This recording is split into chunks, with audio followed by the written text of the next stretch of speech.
Good evening, everyone. I'm Jackie Rosenbach from the Lau China Institute, and I'm delighted to welcome you all to the closing events of China Week 2022. So far, we had a fantastic week of events reflecting on China's digital revolution.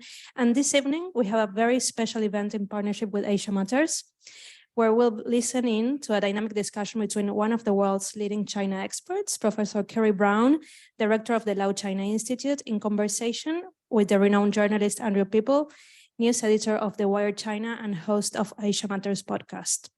This event will also mark the official launch of Professor Kerry Brown's latest book, China Through European Eyes, and copies are available today right here at the back if you want to get one of the books.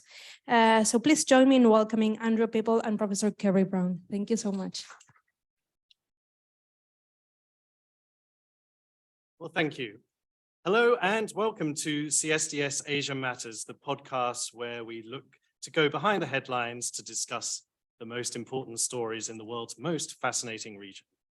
I'm Andrew Peaple, and we're delighted to bring you today a live episode of the podcast in conjunction with the Lau Institute at King's College London.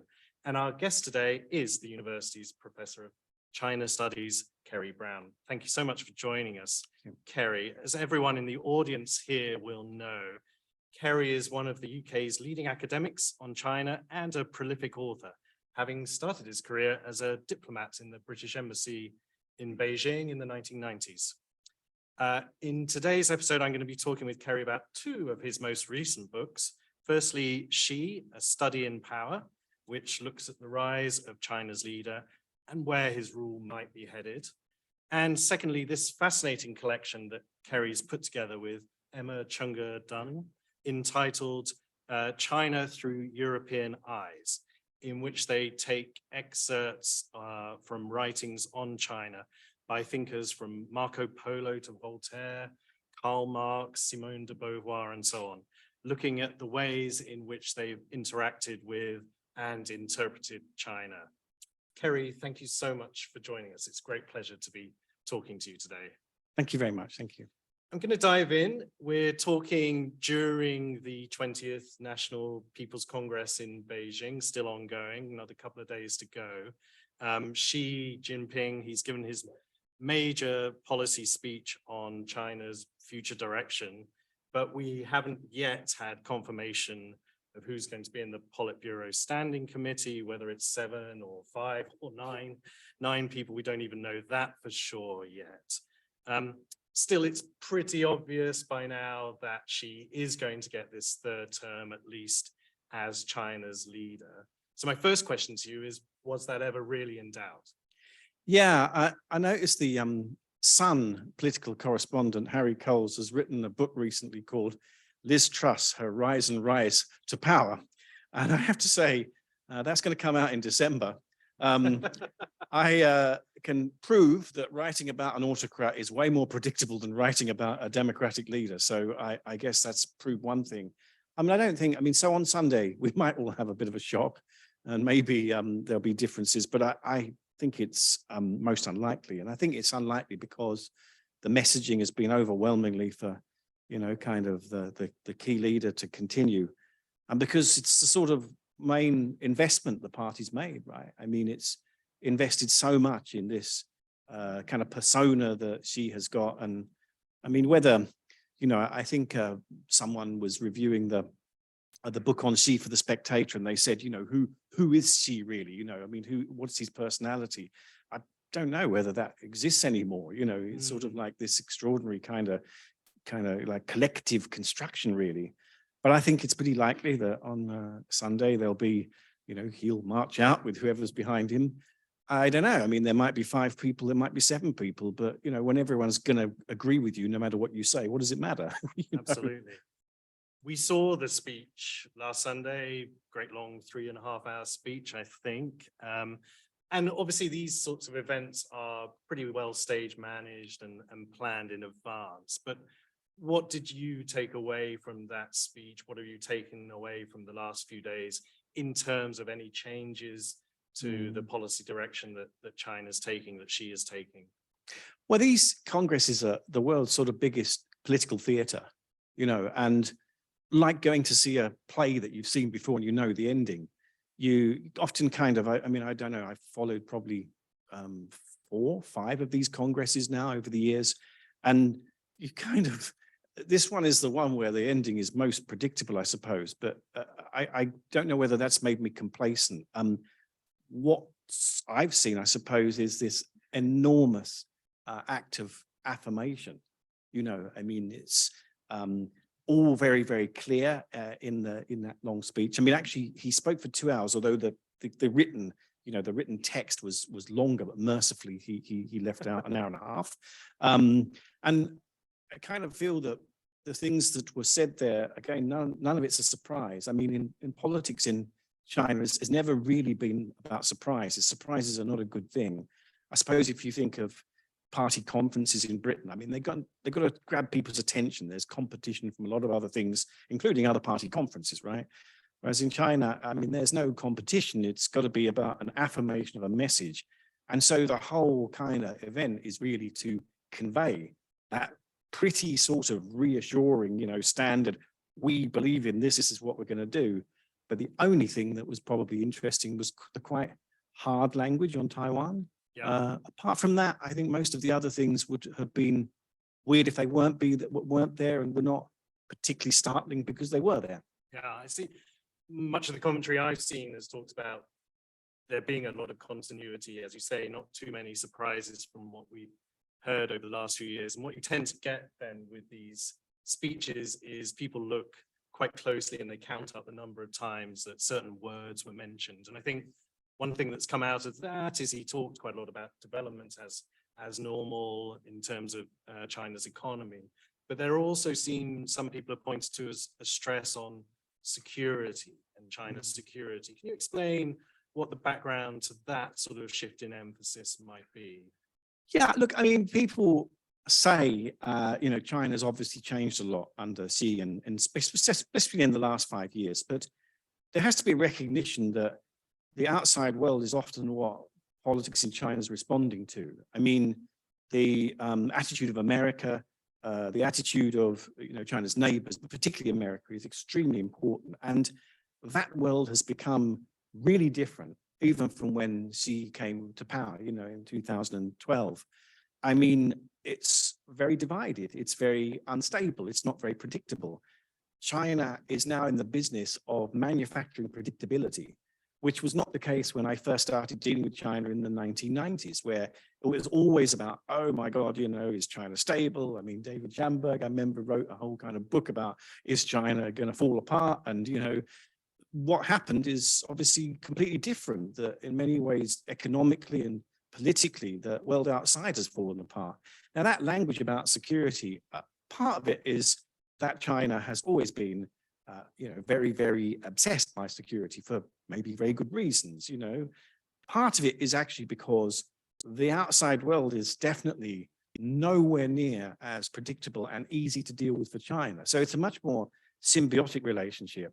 And I kind of think one day we'll probably think the Xi Jinping leadership is going to only make sense because the world was the way it was, with the divisions and instabilities and problems and lack of consensus, which meant that this very nationalistic, populist kind of leadership kind of had more of a rationale and a driving force to it that would have been otherwise if the world outside were less unpredictable and unreassuring. And they're feeling that extra pressure, do you think, from primarily America, you know, the latest moves we've seen on the technology front in particular? Do you think they're feeling more insecure and hence the stress on security? Yeah, I think so. I think, and well, one issue is that you've got a real possibility in 2024, and if not before, of China panicking into doing something intemperate on Taiwan. And remember, the consequences of that will be catastrophic. You know, if China were to really push to use military means or more aggressive means, that would mean, you know, the strong likelihood that America and China would come into conflict. And I mean, that's no joke, right? I mean, people often sort of talk this up, and you get a lot of, you know, kind of more hawkish people in America and in Europe and elsewhere saying, yeah, we should sort of really push towards this. But this is going to be like an economic and military and global catastrophe. So I kind of think the fact that China is panicking a little bit about American politicians maybe, you know, getting very involved in this issue and even crossing the ultimate red line and recognizing Taiwanese autonomy or independence is not, you know, a panicking China is not a good thing, and nor is an America which is really being adventurous in this issue. The investment in the last decades has been status quo, very boring, very, very boring, but probably the only sustainable approach, and that is eroded now. That's really eroded. So let's talk a little bit about Xi Jinping, the man, as you talk about him in your book. One of the most striking things I thought that you wrote about in the book is really seeing Xi as a man of faith, and a man of faith in the Communist Party, really as the only institution that can keep China stable and bring it to its sort of rightful place in world affairs. And from this flows a lot of what we've seen under his rule already, the anti-corruption campaigns, the crackdowns on the tech sector, even the policies in the repressive policies in Xinjiang and so on. Can you talk a little bit more about this idea of faith and why it's so key to how you see Xi Jinping and his rule over China? Yeah, I mean, it's really a puzzle how one individual has ended up so dominant over such a complex and difficult country. You know, it sort of doesn't seems sort of counterintuitive in a way. The more complicated China gets, maybe the more difficult it gets to govern, and yet that seems not to be the case. I think this idea of his leadership being an expression of sort of collective faith kind of made sense to me. You know, this is Xi Jinping is a born-again communist, right? I mean, he, you know, sort of tried to join the party 10 times in 1974, I think. He kind of speaks in this very priestly way. I mean, I look at, you know, kind of speeches he made before he became the kind of key leader in the early 2000s, Zhejiang Xinyu, which is this sort of collection of his, I mean, maybe they were authored by other people, but they, you know, kind of issued while he was a party secretary. And he has this sort of, you know, the party must be clean and above reproach. And I remember, maybe some of you remember at that time in China, it was very hard to work out the difference between party officials and business people. They were all on the, you know, kind of doing business. I think the fact that he's reasserted the importance of the, you know, the key sector that the Communist Party in is politics, and it's salvation politics. You know, it's to save the great nation. It's the only kind of vehicle that is going to get to that great spiritual mission. We use sort of a lot, very, I suppose, you know, kind of utilitarian or almost like mechanical language about politics in China. But if you think of it in more sort of, I'd say spiritual terms, I'm not saying that I see it spiritually, but if you think of it in more kind of religious or spiritual terms, this sort of politics kind of works. You know, it's an appeal to people's faith, emotions. You know, the people that are going to appear on Sunday, I think is when the new Politburo appear. These are going to be the people who are the true believers, you know, and it's hard to quantify that, but they must, you know, kind of manifest their belief in doing things above and beyond what they rationally believe and understand. You know, it's kind of very hard to describe Chinese politics without falling back on these notions of faith, loyalty, trust, and the party having this kind of spiritual mission. But to me, I can't see any way you can understand it apart from that. And yet, one of the things that always strikes me about people like Xi is you look back into their personal biographies, and there's been a lot of suffering, right, at the hands of the party itself. I mean, Xi himself sent off to the countryside in his youth. His father, one of the famous leaders of the Communist Revolution, nevertheless suffered greatly at the hands of Mao and so on at various times. What is it about the party? What is it about these people that still makes them so faithful to it, even though it's been responsible for personal suffering in many cases? But he survived, so he has experienced the party's mercy. And you know, what more powerful thing, if you are a believer, you of course deserve suffering, you deserve to be wiped out. I mean, it's just this kind of sense that having been through that, his family and he were spared and were able then to repay the party and Mao's kind of, you know, sort of saving of them with their powerful missionary faith now. I mean, it's not weird that people who have suffered badly are then grateful I mean, I'm not going to apply this to British politics. That might be a little bit too extreme because there are levels of suffering beyond anything that anyone can put up with. However, I think in Chinese politics, this sort of sense of mission, and his language is often a sense of sort of like it conveys a sense of mission, is quite palpable. It's quite palpable. And he does talk about that period in his youth, doesn't he? Can you talk a little bit about what happened to him and that sort of biography he had before becoming a national political figure? Sure. I mean, he was sent down quite young. I mean, the usual age was, I think, 16 or 17 in the sort of sent down movement. And he was sent down, I think, it's either early 69, I believe, when he would have been just maybe 15 and a half. So he was sent to like the Yan'an, but that's Yan'an, which it's quite a big area. I mean, he was sent to one of the sort of townships, I believe, and then into the village and lived there for 7 years, but had different experiences and ended up actually, after becoming a Communist Party member in 1974, as a sort of local party, secretary for his village. And there's these sort of stories. In fact, you can find online actual kind of contemporary press accounts of, this model young worker, Xi Jinping, in, I think, 75, kind of doing things for his local, kind of village. But after that, he went to Beijing, to Tsinghua University as a special arrangement. I think other people at that time also had this special arrangement.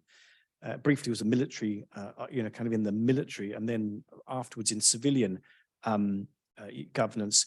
So, so do we know that story? Are there archives about that story? Not easy to find. You can't go to Beijing and dig this stuff up, not without having problems.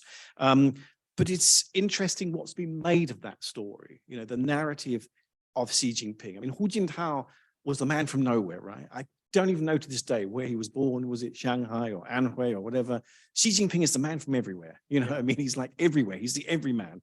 And that story has been used in, state narratives, and it's being used as an asset. And I think that alone is interesting. Not so much do I know the story is true, but I sure know that story has been used a lot in Chinese politics and seems to have some meaning that we should pay attention to.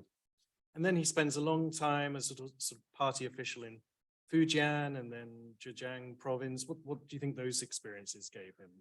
Yeah, I mean, so he's got a lot of experience at these provincial levels. I mean, Fujian is interesting because, of course, it had a lot of involvement with Taiwan. So people earlier on in his kind of career as a national leader thought this closeness to Taiwan and the fact, I think his wife has got, Peng Liyuan has got relatives in Taiwan, I believe, that this would sort of give him intimacy or a kind of, sort of more flexible attitude towards Taiwan. That obviously is not sort of so easy to say now. And Zhejiang, though, I suppose it's a sort of 5 years that he spent there is relatively well documented. And it was clear that he was already sort of figuring in national leadership possibilities. But to be honest, as you probably remember, Andrew, I mean, it wasn't really until quite late, I think very, very late in 2007, when I met him in Shanghai. Of course, that's when things got good for him. That was the secret. We had a shake of the hand, a deep look at each other, and he said, "Wow, I'm going to win, and you're going to no." So I mean, it was at that point, not when we met, well, not completely. It was around about that time that I guess he managed to become. He was more thought about, but not until very, very late. Not yeah, because really. people thought Li Keqiang really was going to get the top job, didn't they? Indeed, for quite a long time. So fast forward to his period of rule. I mean, another striking idea in the book you have at one point is this idea that almost Xi is an actor in a play, and that the Communist Party is ultimately, he's there and he's almost sublimated his own personality into this greater cause of the Communist Party. I'm not explaining it that well. Maybe you could explain it a little bit better, this idea that you have there. Well, it's really to sort of try and answer this question of how did this quite complicated story become about one person? I mean, I find it more and more bizarre that this enormously complicated country with so many different socioeconomic groups and different sorts of people and their experiences has become this story of one person. And it seems only to make sense as an institution. What has changed in the last 60 years is the party has institutionalized, but in a quite hard to define way. It's definitely got an identity now, which is much stronger, a collective identity, a corporate identity, which is much stronger than even 30 years ago, even 40 years ago. And that matters. So what is Xi Jinping representing? I mean, he's not going to be eternal, but the party might be. And it's sort of this idea of a faith community which is trying to construct this hugely important thing throughout Chinese modern history of, a powerful, rich Chinese nation. And I think a lot of the politics, if you think one person who I'm pretty certain is going to appear on Sunday will be Wang Huning, and he's really the kind of person that matters in a weird way because his ideas have such importance, and they are primarily about identity and culture. The power of contemporary China, I think the power in China is not obviously, it's not in the economy. It's not really, easily in the political system. The political system is often kind of maybe impediment. It's in culture and identity. And I think that has gone stronger. If you think of this idea that Xi Jinping has an answer to one of the really key questions, right? Who are we? You can say now, we are Chinese, we are proud, we are strong, we have all these things and we're feared, we're not laughed at anymore, we're feared. That's cool. And I think that question of who are we in America or Europe is more vexed, to come onto the European thing. I mean, it's just really kind of this issue of we don't really have an easy answer to the question of who are we. But I think the investment in China has been into, there's an answer to that question, the power of that traditional culture that he talks about, and things that really weren't talked about before. This is an asset now, and it's quite potent. It's very potent politics. I guess it's important to remember that when he comes into office, I mean, make or break is probably pushing it too far, but it's a moment of fragility for the Communist Party. You've got all this corruption that's rampant through the go-go years of China's growth. You have the Bolshevik fiasco and so on. So I guess coalescing around this one man, this one idea was pretty important in terms of re-establishing the party's rule over China. Yeah, and I think that's why the figure of Wang Huning is so key, because he was there long before Xi. I mean, he was a key ideologue and a key thinker in the mid-90s, and was the architect of all of the kind of ideological positions that the three represents, the Sangha Daibiao, the kind of scientific development, and then the China dream. That obviously shows that these ideas are a sort of continuum. They're not separate. There's this idea of an organic kind of development. And the fact that Xi Jinping's politics is an expression of that process, it's not really a big innovation. It's a development of that and part of that tradition. So I don't see it as something that is, kind of purely about this person coming along with agency and saying, right, I'm going to do this according to the way I want to. I think it was much more collective and much more, organic. At a practical level now, though, as we go into this third term and maybe beyond for Xi, is there a danger that he becomes a more isolated figure, that he becomes maybe, as people say about Putin, somebody that, people can't bring in bad news, and some of his old allies, they've got older and they've left the stage somewhat. Do you see that sort of danger? You get this sort of even more of a big man problem in China. I do, yeah. I think that is a real problem. I can't see, so Putin obviously is a good example of someone who's not really welcomed bad news, and it's had really terrible consequences. And Xi Jinping is multiple orders of that. I mean, it's hard to think of people saying to him, this is a really dumb idea, Comrade Xi, can you just sort of go and think about it? How would that career move go? It wouldn't be very easy. And I think there is a real danger because of the enormous centrality of his charisma and persona in this politics, that there will be no contestation. And I guess we see some clues, very small protests in Beijing at this week, but the fact that they're happening at all is kind of interesting, although of course you can over interpret them, but also kind of maybe a lot of disgruntlement about the zero COVID lockdowns, which are taking a real toll. And some people in the audience probably have experienced these in China, and a sort of feeling that if the economy isn't good, which is possible, it's already in a really tough place, what are the answers to that? And Xi and they're going to have answers to that pretty quick.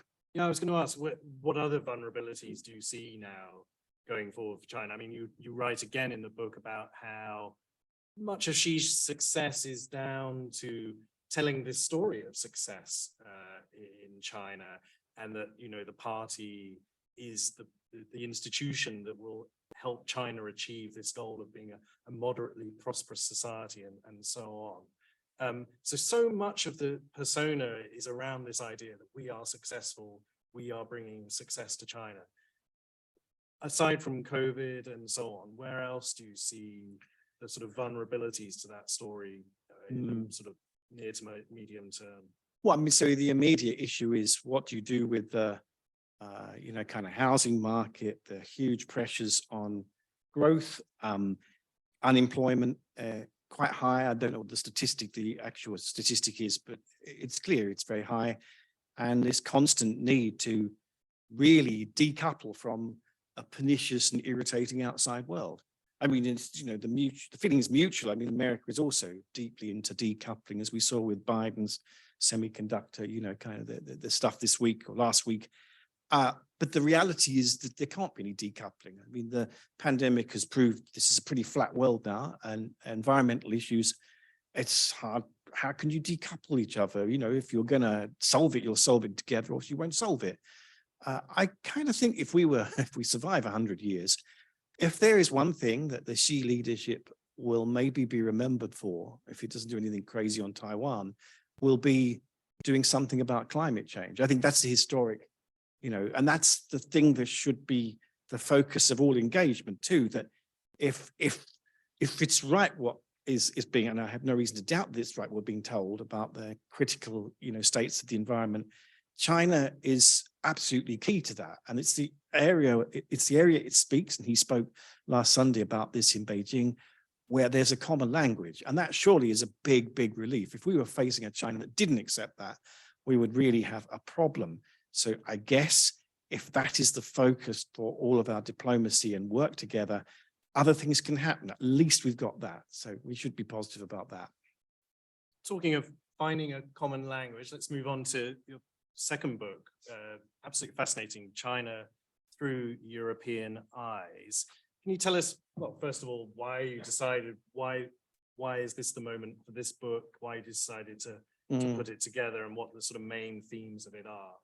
Yeah, so I was writing a book about decoupling and the great sort of divide between China and the West, meaning principally America and its alliance system.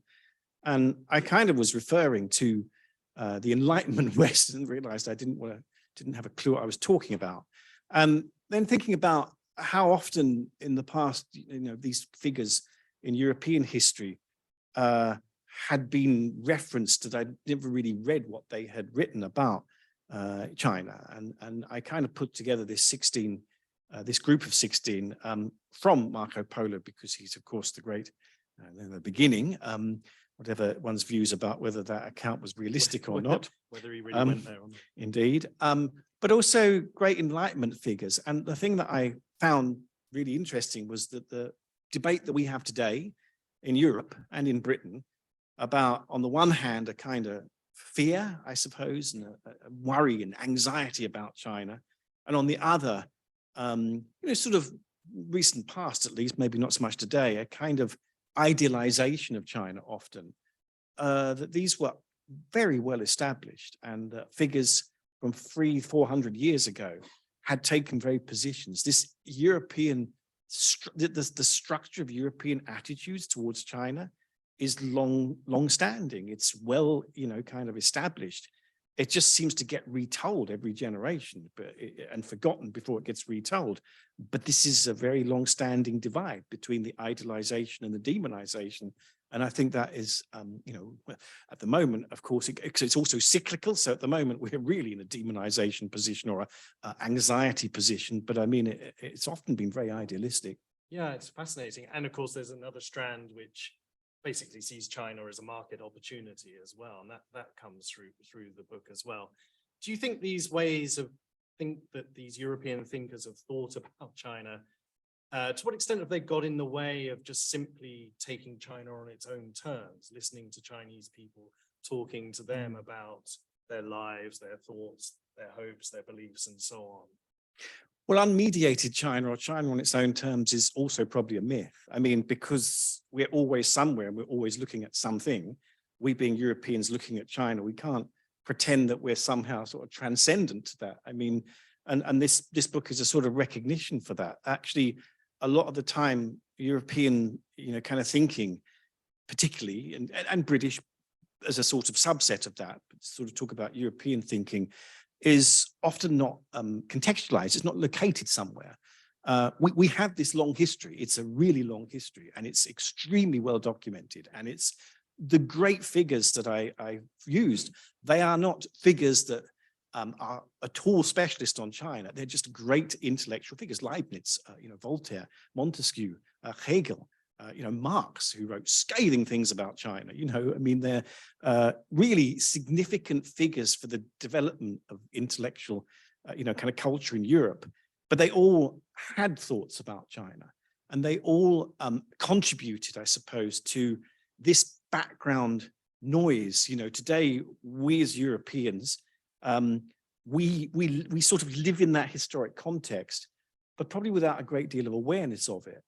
And I think to admit that our relations with China actually are extremely conditioned by a fairly long history, which is not inaccessible, I think kind of gives, at least that history should give some answers. The questions we are facing today about how we deal with a very different set of values in China, all the rest, are not new questions. They have been questions that really amazing people have been thinking about for a long time.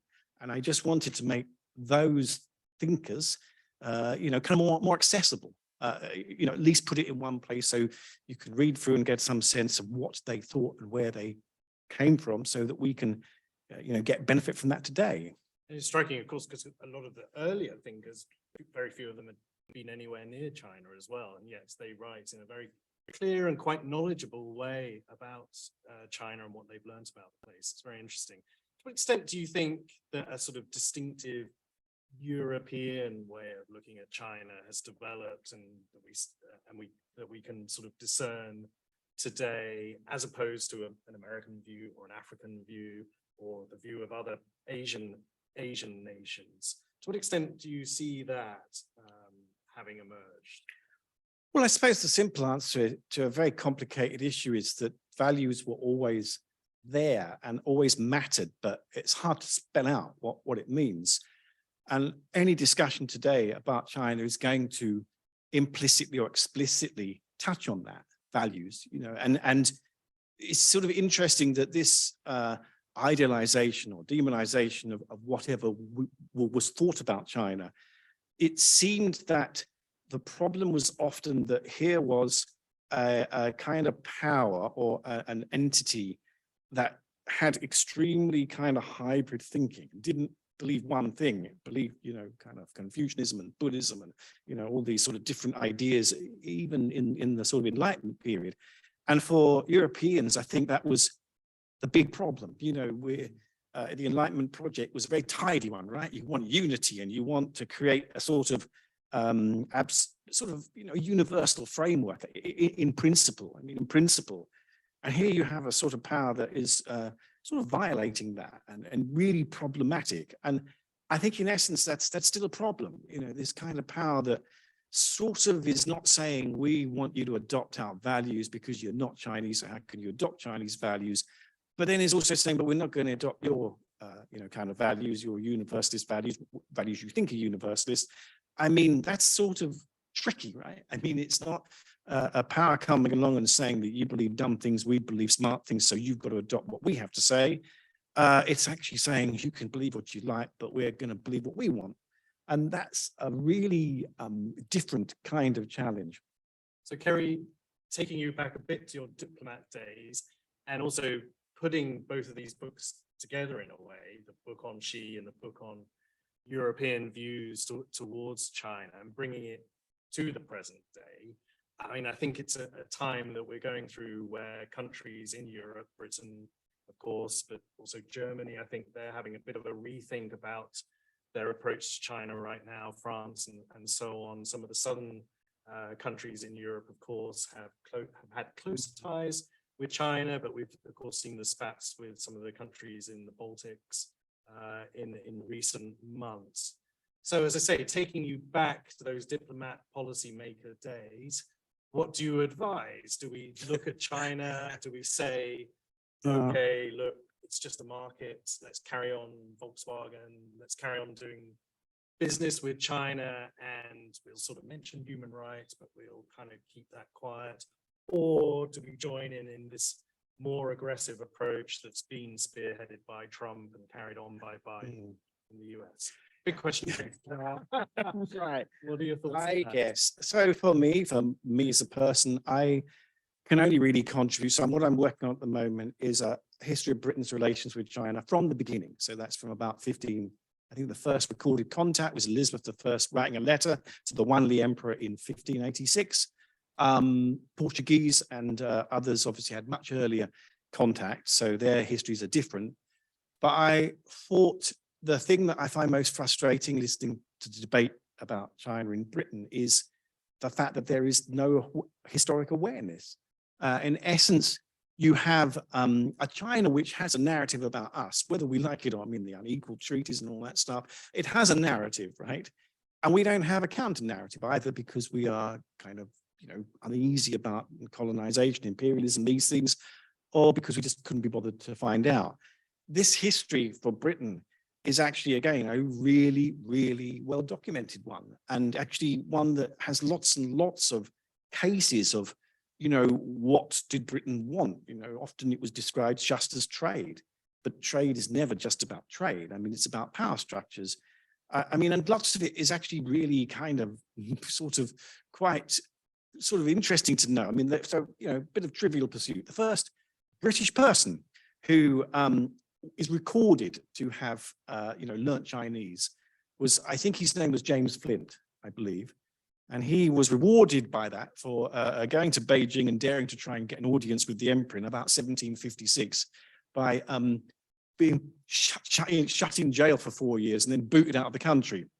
Anyway, the person who taught him Chinese had their head chopped off. So, and I mean, the second thing that I found was how often this idea has been, kind of strong from really the 19th century, that British didn't know about China, and that they didn't have the knowledge assets. And it's weird because you could say that today, but actually, if you think there's a question of, not knowing, there's a question of deliberately desiring not to know.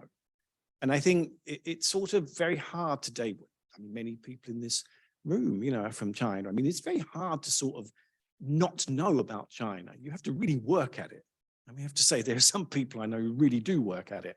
But, it seems to me a sort of almost like a pathology that the investment in this sort of adventure of misunderstanding or just wanting to not know it's not really about China. It's about a kind of unease that, again, this thing about, kind of with the Europeans, unease with something that is not really a very obvious and easy to pin down threat. It would be better for people who had this idea if China did really come and say, we're gonna go for you. We don't like your values, and we're going to replace it with ours because we are better than you. But it doesn't do that. I'm really convinced it doesn't do that. It's much more complex. And can we steer that sort of path, sort of between the extreme hawkishness but also at the same time representing our values in our relations with China? The whole of the last 400 years for Britain and for Europe has been, the default has been, we are strong and China's weak. Okay, I think that's true economically and militarily, in all sorts of ways. Europeans and Americans were stronger, and the radical change today is a China which is not weak. I mean, that's the historic change.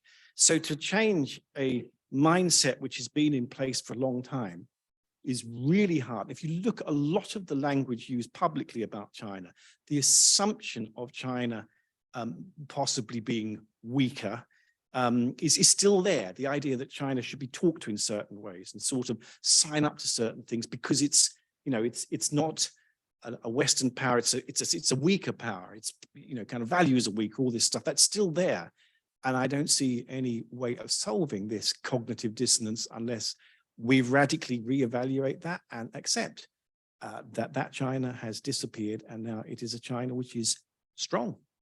We have to take China on its own terms, and we have to improve our understanding. It's been a great opportunity for me to ask lots of questions, but now I want to give all of you who've been patiently listening a chance to ask some questions. Thanks so much to so many of you for coming. But if you'd like to raise your hand, I'll throw it over to the audience now to ask Kerry some questions. Yes, please, in the front row. Sorry, you just wait for the microphone, maybe say who you are. And, Hi, thank you. My name is Yu Bing, and very nice to come here. I think the thought police are coming for me. Sorry. I think British or Chinese? I have one question actually about China and also UK's relations, because recently we saw lots of different opinions on this relations, bilateral relations. I know some people, especially like in Parliament, they positioning China as hostile countries together with Russia. And do you agree with this kind of label or the position, or how do you see the future of these two countries? I mean, lots of people think UK is following US too much on the foreign policies, and its lack of its own independence. So it makes UK a very awkward position of dealing with the issues like the China. So how do you see this kind of futures towards China? Thanks. Yeah, I mean, when politicians in Britain in particular talk about China's hostility or being a threat, I mean, who are they talking to? I mean, I think they're talking domestically. So there are obviously an audience and a kind of an appetite for that within Britain. But it doesn't deal with the issue I've just referred to, which is that practically there's a whole set of questions where we and China are in the same position: climate change, pandemics up to a point, even economic issues, we're in the same position up to a point. And then there's a set of issues where we are going to disagree, right? I mean, we've never agreed, so we will just have to, I mean, human rights, you mentioned, there's no point really talking about that, at least in an abstract sense. There's specific issues that you might want to talk to. I mean, to me, the problem is that I completely understand why it would be very people would have strong views on China's behavior in Xinjiang, in Hong Kong, in Tibet, in dissident, kind of issues. I can understand that. But if you're talking about how do you actually argue your case with the Chinese government, to go and say you're doing the wrong thing and, you're bad, it's not going to get any change. I mean, I've seen it happen. It doesn't, work. I was part of an EU dialogue, kind of on human rights with China. We went to China in about 2011 and had these discussions. We stayed in a fantastic hotel, the best food I've ever had in China, really, really great, luxury hotel. And we talked about human rights. But I mean, do we kind of talk productively? I don't think so. Obviously not. I mean, because the China we see today obviously is not what was desired. So if we're kind of saying, how do we talk? So I know that it's easy to sort of answer the question of how do we condemn China? That's really easy. But how do we actually persuade? I don't know. I mean, I don't know the language that one's got to use about expressing productively deep anxiety and worry about, for instance, the situation in Xinjiang. I mean, I mean, the debate about this in Britain is quite difficult, because as soon as you say, if you don't condemn it, then people think you're apologizing for it. No, I completely accept it's a terrible situation. But how do you have a productive and useful conversation with the only people on the planet who can do something about the situation in Xinjiang? And that is the Chinese leadership in Beijing. Not easy. Absolutely. Another question, please. Yes. Sorry, lady in the blue top. Hi, thank you so much for coming. I'm actually from Hangzhou and I actually went to the same high school as Xi Jinping's daughter. And my question is, to what extent do you think that the existing sanctions on Russia could produce an effective deterrence effect on China and in order, to constrain its ambitions on Taiwan? I don't think they would have much of an effect because the Russian economy is a sixth the size of the Chinese economy. And it's much more integrated. So the Chinese economy is way more integrated into the global economy. It's a chief trading partner to 120 countries. The sanctions list was all Europe. I mean, most Europe. I think all European countries, obviously North America, Australia, Japan, South Korea, etc. I mean, 150 plus countries. It didn't include no African countries, Middle Eastern countries, or Latin American countries. So. I mean, China's got options with this alternative world. It can deal with sanctions. It might even be able to deal with sanctions better than no sanctioning it. So I don't think it's really an option. Thank you. Did you ever meet Xi Jinping's daughter? No, he's an alumni. Oh, okay, great. I hope She went on to Harvard, didn't she? I think. Well, she's going to do a doctorate there. We're obviously at a far better university tonight. There's a gentleman with glasses at the back there. Sorry, there's a few hands going up now. Thank you, Professor. I was wondering how you see the tension between China claims to be multilateralist, while on the international stage, like China is trying to push forward many geopolitical projects like the Belt and Road Initiative that doesn't necessarily constitute part of the existing multilateral institutions that under, for example, the UN system. Yeah, I mean, I can't think of many multilateral organizations that China doesn't participate in, though. I mean, it's a multilateralist. The problem is when it either seeks leadership in those or it creates its own multilateral organizations like the Asia Infrastructure Investment Bank or things like this. I think it's, so is it that China is coming in and wanting to redo these organizations and kind of take the world over that way? I don't think it's so dramatic. I think that it is such a significant and big player, but with a different political model means participating per se will be a problem. Even the act of participating.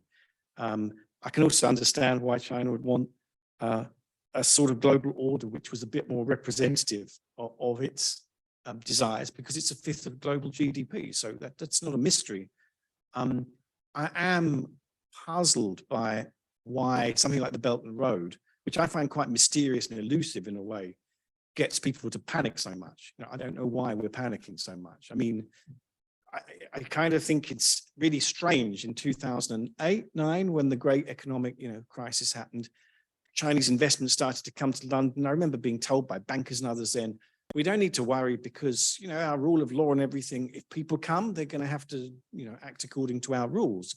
And that confidence has definitely gone now. And now we're kind of panicking like hell that everything that China does is definitely going to be a problem. Confucius Institutes, the Belt and Road and these kinds of things. I'm skeptical. I'm just really, really skeptical. I don't know, maybe I've spent too much time in China, but I'm really, really skeptical. You want maybe? Yes. Hi, Kerry. So Sorry, if you say who you are. Oh, sorry, I'm Al Hines. Just tie a few things you said together. You mentioned about the geopolitical situation, or the chaotic one now, making sense of Xi Jinping's activity. And you also mentioned that, or in an article I think you released very recently, about hawkish narratives, creating more and more hawkish narratives, which then people subscribe to. So my question there is, when you said, how do we speak to China about things like Xinjiang? But my question is to you, how do we speak to China? What opportunity needs to present itself that we can reverse this trajectory of constant negativity? Yeah, I mean, a kind of more difficult answer is that we need to kind of know exactly what we are promoting, right, and be realistic.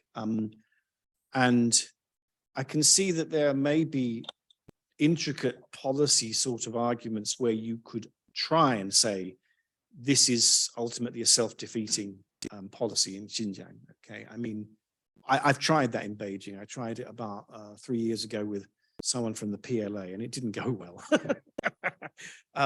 But I think you've got to know a lot about these issues to be able to get anywhere. I guess in Britain, much more work is being done now on trying to get experts involved in these sorts of dialogues, which is good.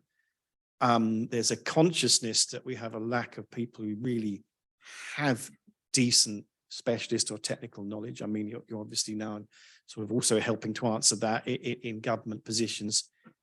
But I suppose the most difficult thing in Britain is our politicians. I mean, because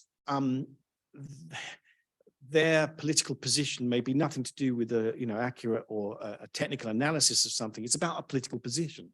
I mean, yesterday a journalist, a very political journalist in one newspaper said, anyone in Britain with any connection with China should not be allowed to have any official position at all. I mean, okay, I mean, how do you define that? I'm definitely doomed. I mean, and I presume most people in this room are just coming here tonight. You are undertaking an act of subversion. This is very ridiculous. So I suppose you've got to have some conceptual clarity. I don't, it's just a negative response, but I don't think the way we do it at the moment works, right? And over 25 years, 30 years of the human rights dialogues with China and all of that, we have to be honest and admit this is not the outcome that we were working on. So we have to kind of work out how that happened. Because at the beginning, before 1989, I think it was that Western values were looked up to, were attractive. We had a great, offer. I think people really, really did have an interest, and something has not happened that was expected to happen. And I think we just have to have an honest debate about that. This is not justifying how we've ended up here, but actually understanding how did that happen? Because clearly this is not what was expected. Why do you think you get, that interlocutor you had from the PLA in China? Why do you think you get such a sort of blank answer from him? I mean, why, when you say things like, look, as well as being a policy we disagree with, this is doing you real harm. This is doing your image real harm. But why don't you just sort of, why don't, why, why is it that you get the skilled journalist, he saw the opening. So this is the really interesting thing, because in fact that one of the most difficult things about this debate that we had in China in, I think, middle of 2019 was a row about common terms. This is so re-education camps, right? And the participants on my side of the debate called them concentration camps, right? So immediately we have this row about terminology. And with lack of common terms, it's very hard to get beyond first base.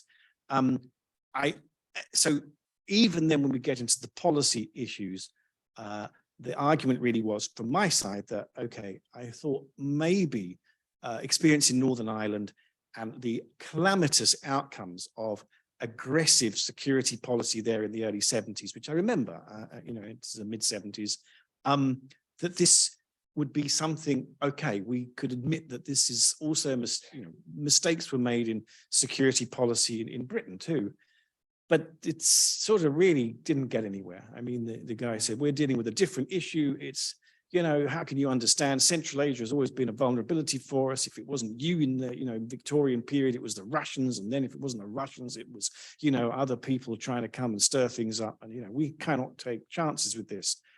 I guess you've got to also take a deep breath and admit at least some validity to China's concerns. I mean, but it's not easy. But I mean, I don't think they're doing this just because they love doing it. I mean, they obviously have a reason, even if it's hard to understand. More questions, please. There's a few over here, so I'll just stand up. Sorry, gentleman nearest me here. Sure. Thank you very much. My name is Ija. My question is, since you talk about Xi's life in Fujian, Zhejiang, and Shanghai. And that's decades, very well, most developed areas in China. Why that kind of experience didn't change, or for some people, for him to be more open-minded or more pro-growth, sort of. I always have this question. Maybe similar with the background that he family got, persecuted a bit during Mao's time, but he still favors that. Any other things you think influence his thinking towards economic policy and also political policy? Thank you. Yeah, it's a fantastic question. But I'm from the things that I've seen. So it's limited. Of course, it's limited. It's clear that he had a response to officials around him really making a lot of money and using the party as a money-making opportunity. So the only thing I can say that is kind of distinctive about him being in these fast-developing provinces was this response that the party needed to do politics, not business. And these officials were letting that mission down. And that's kind of, I'd say it was a moral response. I mean, I'm not saying this is an absolute moral position, but it was like kind of this idea that the party had an ethos that he believed in when a lot of people around him didn't. And although we can be distracted by his family, obviously did do business, his sister and I think his brother. As far as I know, he was always quite strict about wherever he worked, they weren't allowed to do business. So it was probably a distinctive position. And though it's very hard today to work out how he became the dominant leader up to 2012, I think that sort of conviction was maybe one of the reasons. I mean, in China, what is the least plentiful thing? Faith, in the Communist Party. I mean, if you're a one-eyed man, in a blind kingdom, you're going to be king. And I think Xi Jinping is this sort of example of someone who believed in something when no one else did. And that probably explains today why he's in this dominant position, because it's rare. It's very, very rare. I'm afraid we only have time for one more question. Sorry, yeah, yes, gentleman there with the jacket and the blue shirt. Hi, Kerry. Thanks for coming to speak to us tonight. Could you just say who you are again? Sorry. From the Young China Watchers. Do you think do you think the Chinese diasporas in Western countries or Chinese communities, or even people who have lived and worked in China, are at risk at all of being seen part of the quote unquote China threat? If so, what ought to be done about it? Thanks. Yeah, well, look, if you've got the sort of journalists I was just referring to, if their ideas catch on, then that's really, really possible. Look, I mean, I don't think it's going to happen, because I think there is an awareness of how complex this situation is. And I think there's a lot of cynicism towards journalists and politicians in Britain too. So the fact they say things doesn't mean that people are going to particularly believe them.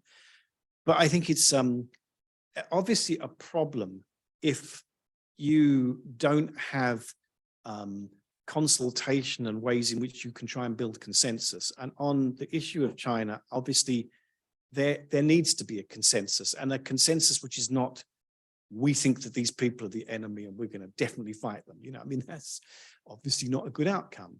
I don't know how easy it will be to, kind of even get the architecture to build that consensus. I've worked out, at least for myself, that if I can write this history, that might contribute something, that at least we'll have a book where you can just look at it and say, here's the narrative. And the narrative is actually something that is still really relevant. And it's surprising that I know a lot of great work has been done on, the Opium Wars and all the rest of it, but never before, not for 100 years, has someone written a history of Britain's relations with China from the beginning till today. So I'm already kind of really learning a huge amount. And I thought I knew this history. I didn't know anything. I mean, I'm really learning a lot. So I hope that will be helpful. That'll be my next book. Year's time. See you all again. Well, I was just going to say, maybe we should make that a date, I think. Kerry, thank you so much for sharing your expertise, for answering all of those questions that we had, so many different topics. I'm sorry to all of you who didn't get a chance to ask a question, but thank you again for coming in such large numbers. Thank you to the Lau Institute for hosting us here today. Don't forget that you can find some copies, I think, of Kerry's book about China through European eyes. It really is a really interesting book. I do recommend it. So thank you to you, Kerry. Thank you to all of you. And goodbye from us at Asia Matters.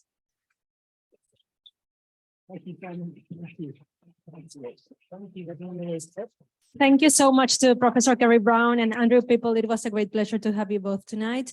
For those of you who are attending China Week's closing reception, please join us at the Somerset Large Room, where we'll be celebrating this fantastic week of events. I know Kerry will be there, and I hope Andrew too, so you can continue the conversation with them there as well. Thank you so much.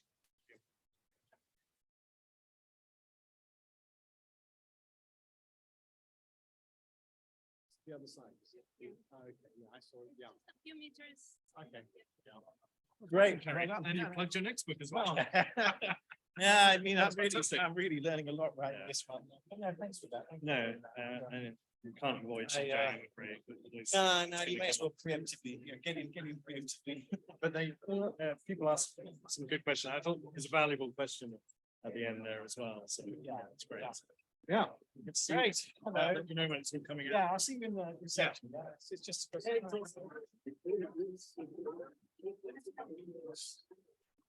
Yeah. I'd like to.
Yes. Yeah, it's great. The wine.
Well, I was there when they Beijing didn't get